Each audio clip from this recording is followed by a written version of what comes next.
Fallout New Vegas is still the greatest game of all time. Every time I do a new playthrough of New Vegas, I end up loving this game even more than the last time I played it. And no other game has ever done this to me, loving it more than the last time I played it every single time since the first time I played it back in 2011. Now, I've never really played this game with any mods. For the most part, I've played it vanilla. I've done a couple mods here and there, but they're mostly ones that just fix the game because it is completely broken.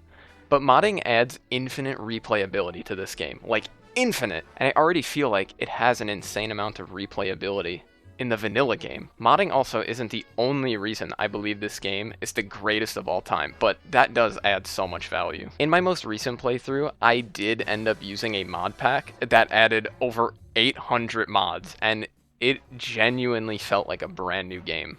The atmosphere, the characters, the dialogue, quest, just this game brings it all together. It takes all of those elements and brings them together into this perfect FPS RPG masterpiece. Now, the story immediately pulls you right into the game. You get shot in the head and you're wondering, who the hell just shot you in the head? Why did they shoot you in the head? And what did they just steal from you that you were trying to deliver? Like, you have no idea. Why did they steal it? Why did they kill you?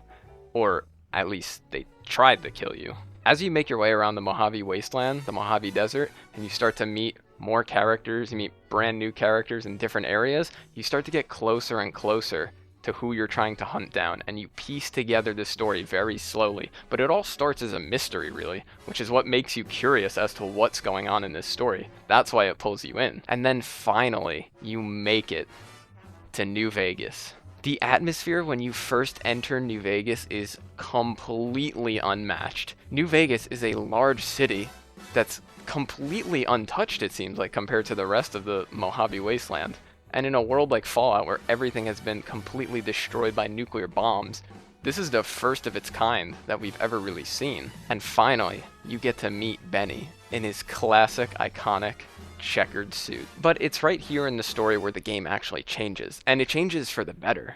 See, the whole time, you were trying to hunt down this mystery person that shot you and stole your package. As you made your way through, meeting new characters, kind of piecing together the information slowly, little by little. But now, the story becomes incredibly unique.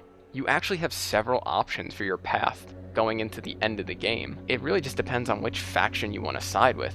This adds so much replayability to the game, because depending on which faction you choose, it is quite literally a different game and a different ending. You could play through this game 4 times. All 4 times, if you picked a different faction, it'll feel like a different game each time. I mean, not many games do that anymore and have that replayable value. Do you want to side with Mr. House, who at first glance, he seems like the professional overlord of New Vegas? And it's just this mystery guy on a screen. Like, who is this guy? Why were you trying to deliver the platinum chip to him? You can go with the NCR, the New California Republic. They seem to want order and to bring life somewhat back to normal after the bombs have dropped. They do have a couple problems here and there, but overall I see the NCR as more or less the good guys, the good option in the game, because they want to bring and restore order to the world. Now, you could go with the Legion, who seem to be very clearly the evil option in this game. I mean, they're slave traders, they're a harsh, brutal group. Or you can go with the wild card option and side with Yes Man, a robot with this big fat smile on his face no matter what happens.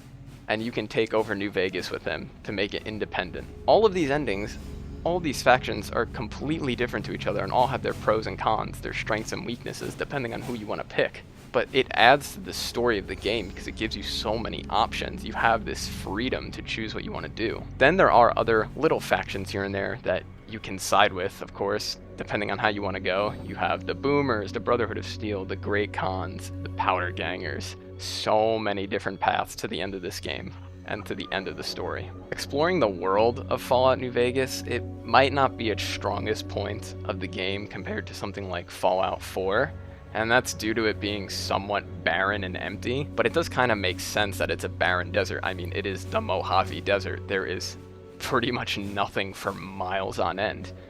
And although it is empty, I still love the atmosphere of it, and I enjoy running around and exploring. There's still a lot to explore and a lot of really cool things to find.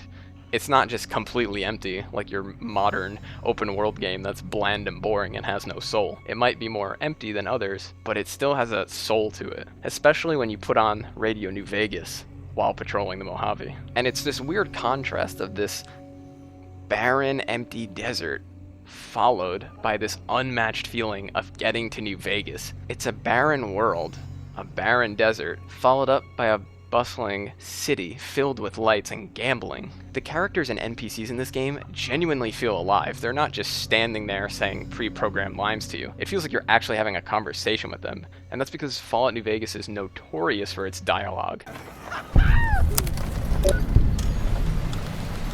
Yeah! Who won the lottery? I did!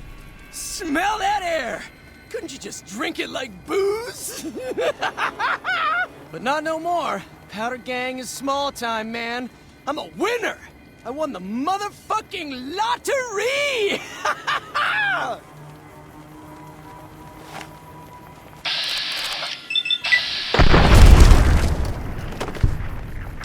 It has so much unique dialogue and just so many aspects to it that you can choose where you want to go with it. If you invest into the speech skill or the barter skill, or sometimes even the medicine skill, all of these different skills can give you different speech checks to do. And it feels like you can choose to learn more about a character if you want and if they have the details to tell, but it's really not required. You can just go up to them, get whatever information you need, and leave. You don't have to talk to them. And it's way better than some games that have so much dialogue, but it's just very boring. Now, Fallout New Vegas is absolutely peak for its RPG elements compared to other games in the series. You can essentially create a class you want to roleplay as, and the options are limitless. With all of the different skills you can invest points into, you have an endless amount of choices to make throughout the game. Like I said, which factions do you want to team up with? Which ones do you want to kill? You can choose all the different skills to determine your build. You want to be more of a gun specialist, melee build, you want to be a charismatic person, you can invest into skills like lockpicking and science, and then you combine that with a karma system. The karma system, you can be good,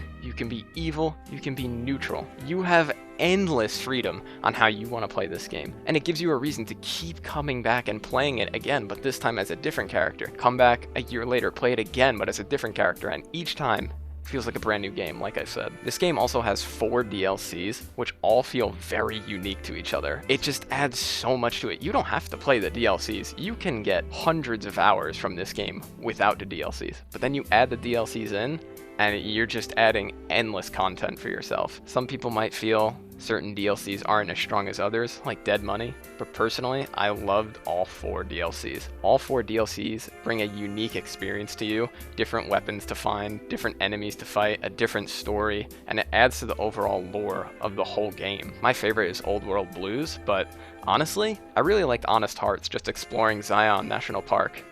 I think that's what it's called, but it is a real place. Now, I want to talk about mods.